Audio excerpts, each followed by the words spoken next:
de Abel Guzmán. Gracias, Susana. Bueno, hay, señores, varios temas en el tablero, en el tintero local, a ver si con la venia de Francis podemos tocarlos todos. Decir que la aprobación en segunda lectura del proyecto de arancel en tasa cero para los aranceles de 67 productos por 6 meses, tuvo la votación de 102 votos a favor y 67 en contra. De ahí salieron los cabecillas de la oposición diciendo que van a someter un recurso porque fue ilegal el método de votación. Es una ley.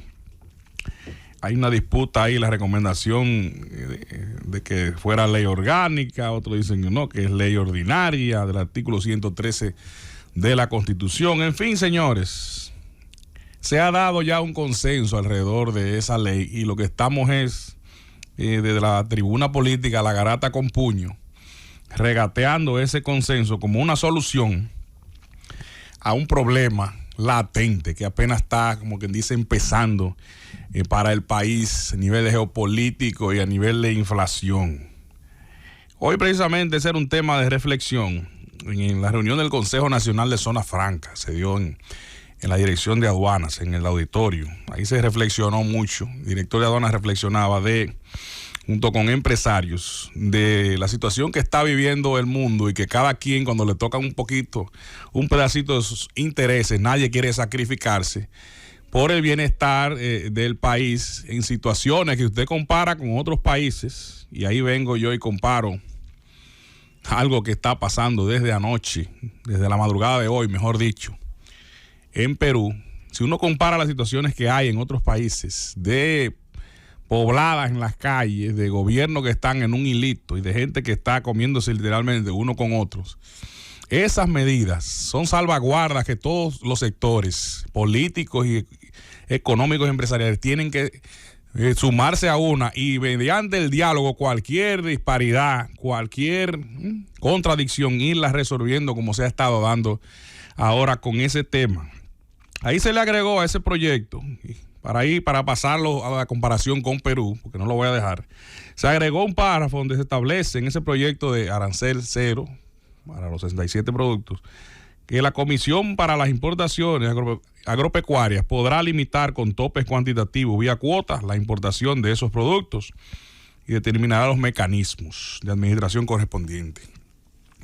También para los productos de la rectificación técnica, la Comisión dispondrá una cuota de importación previa a la aplicación de la tasa cero. Esa comisión podrá incluir en el proceso discusión, análisis y determinación. Ahí hablamos de la Comisión Nacional Agrícola, que son varias instituciones que la integran, el Ministerio de Agricultura, un viceministerio de planificación sectorial, el administrador del Banco Agrícola, el director del IAD, el director de Caminos Vecinales de Obras Públicas, director del INDRI, director de Cooperativas, el IDECOPERA, el decano de la Facultad de Ciencias Agronómicas y Veterinarias de la UAS y un secretario ejecutivo designado por el presidente mediante decreto. La resistencia se va a dar siempre en todos los sectores, pero hay que poner, señores, la seguridad alimentaria, donde vamos y ahí concuerdo, coincido y apoyo al presidente del CONEP, Pedro Brache. ¿Qué es lo que se busca aquí en estos momentos y se tiene que perseguir todo el mundo a una? La seguridad alimentaria del país, seguridad alimentaria y seguridad también a nivel de lo que es la seguridad del perímetro, de todo lo que tiene que ver con los comercios, que no haya aquí una intento de gente por pescar en río revuelto, de saquear comercios, como se da en otros lados. La seguridad del Estado y la seguridad alimentaria de la población está por encima de intereses de grupitos de empresarios. Además, el bolsillo de la gente tiene que estar también por encima. Si la gente no puede llegar un momento a comprar ni un pica pica con pan, entonces, ¿qué va a pasar con usted como empresario? Que no podrán ni siquiera pagar el pasaje, mucha gente, para ir al trabajo con el sueldo que se le paga. Pues eso es parte de la seguridad del Estado y de la seguridad del país, además de la alimentaria y mantener el orden social y la gobernabilidad. Entonces el gobierno no puede dejarse transar en eso, y lo ha hecho bien buscando ese consenso. Ya si quieren seguir pataleando a nivel político en la oposición, pues van a quedar en ridículo. porque no han presentado soluciones a esto.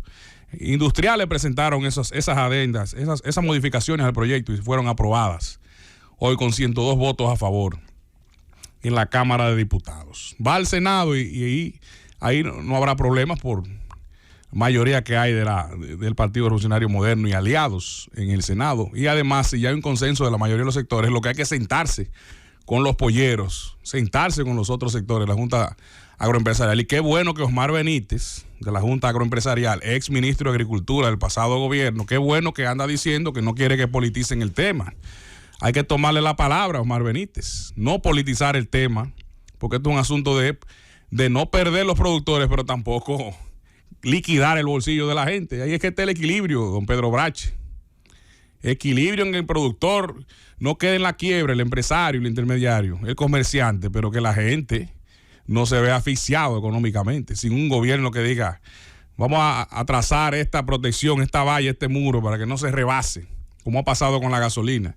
No se rebase a la locura el precio de un galón de combustible. El caso del Perú, que es lo que motiva la reflexión que se daba hoy en el mismo Consejo de Zona Franca, en la dirección de aduanas. El país tiene que contar con el concurso de todos, porque si comparamos a Venezuela, comparamos a Nicaragua, la situación de otros países, lo difícil socialmente que están relacionados a la política con la economía. ¿Qué ha pasado en Perú? Bueno, la madrugada de hoy, el presidente Pedro Castillo decreta un estado de emergencia sorpresa para limitar la circulación de todas las personas en Lima y en el Callao, dos provincias en las que están tomando, que por cierto ahí domina la oposición, en las que están tomando la anarquía, está ganando espacio, porque un grupo de transportistas, lo que querían hacer algunos aquí en el corredor de la Charles de Gaulle, dijeron no, vamos a paralizar y nadie va a pasar por esta carretera. Entonces no quieren que el Estado intervenga. Ahora, toma el presidente de Perú, Pedro Castillo, esa decisión en base al Consejo de Ministros de manera sorpresiva, buscando neutralizar a esos sectores opositores. Pero ya, señores, ya había decretado hace unos días eliminar los impuestos para los combustibles, el impuesto selectivo al consumo de los combustibles para frenar esas alzas. Y hay una disputa ya porque ya se venció el contrato de explotación de petróleo allá. Y la oposición le bloquea para que no pueda el gobierno acceder a esa explotación y economizarse un dinero en los combustibles. Ahí hay un tranque político y un tranque económico y social terrible en Perú, que ahora mismo debe estar llegando al Congreso. Otra vez el presidente a dar explicaciones, que fue invitado hoy a las 3 de la tarde en Perú. Ellos decían que él decretó ese estado de sitio para no ir a dar la cara ante la reducción de las medidas de tomar para la paralización que tienen los transportistas y otros sectores en Perú, en especial los transportistas, que no hay medida que ellos le satisfagan. Quieren que le den todo allá. Pues eso pasa con algunos sectores y hay que verse en República Dominicana en esos espejos para ni siquiera tener la sombra, ni siquiera pensar, ni intentar parecernos y jugar con la tranquilidad y el crecimiento que ha tenido el país, que por cierto en estos 2 meses fue de 6% el crecimiento de la economía, indica el Banco Central. Entonces, jugando con fuego, algunos sectores por querer ser graciosos y políticos, hay que preservar la seguridad alimentaria y la tranquilidad económica del país, como bien hizo la AIRD, como bien ha hecho el CONEP y otros sectores que están poniendo por encima coyunturalmente esos intereses para, de un lado perder, pero por otro también ganar por la estabilidad y la producción del país. El sector que se sienta aludido, ahí está, bueno, ahí está el Congreso de la República, ahí está la representación para debatir esos temas, las comisiones. Ya va al Senado ese proyecto.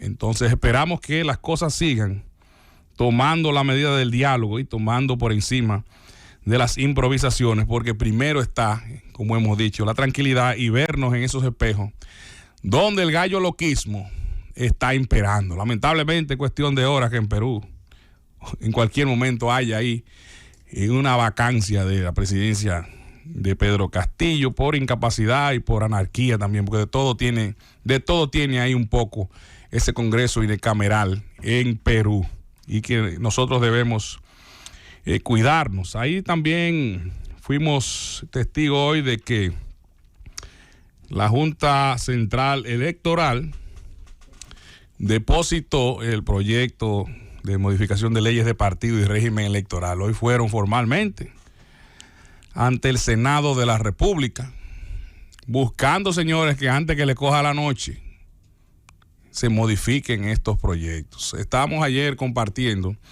a propósito del Día del Periodista, y que hablamos nosotros, que es hoy, se celebró ayer un seminario, un conversatorio con algunos colegas, auspiciado por la Junta Central Electoral, de democracia, libertad de expresión y reforma electoral precisamente. Y ahí se batieron todos esos temas interesantes que hablamos de las profesionales del periodismo contra la nueva ola del periodismo. Y llegó el tema, ¿verdad?, de la reforma electoral. Decía el presidente de la Junta que hay unos 40 artículos en la ley electoral que se tocan de modificación y unos 70 en la ley de partidos. O sea que eso hay que reformar. Son leyes nuevas de 2018 y 2019 que ya están obsoletas y desvencijadas por fallos del Tribunal Superior Electoral y del Tribunal Administrativo, entre otros, y del Constitucional sobre todo. Entonces, se hablaba, advertía Román Jaques que puede coger lo tarde de la noche y la Junta operar con todas esas falencias que tiene esa ley. Entonces, eso va a afectar los procesos electorales, el proceso tanto de los partidos como el proceso del 2024, que ya no haya tiempo para preparar ese camino electoral.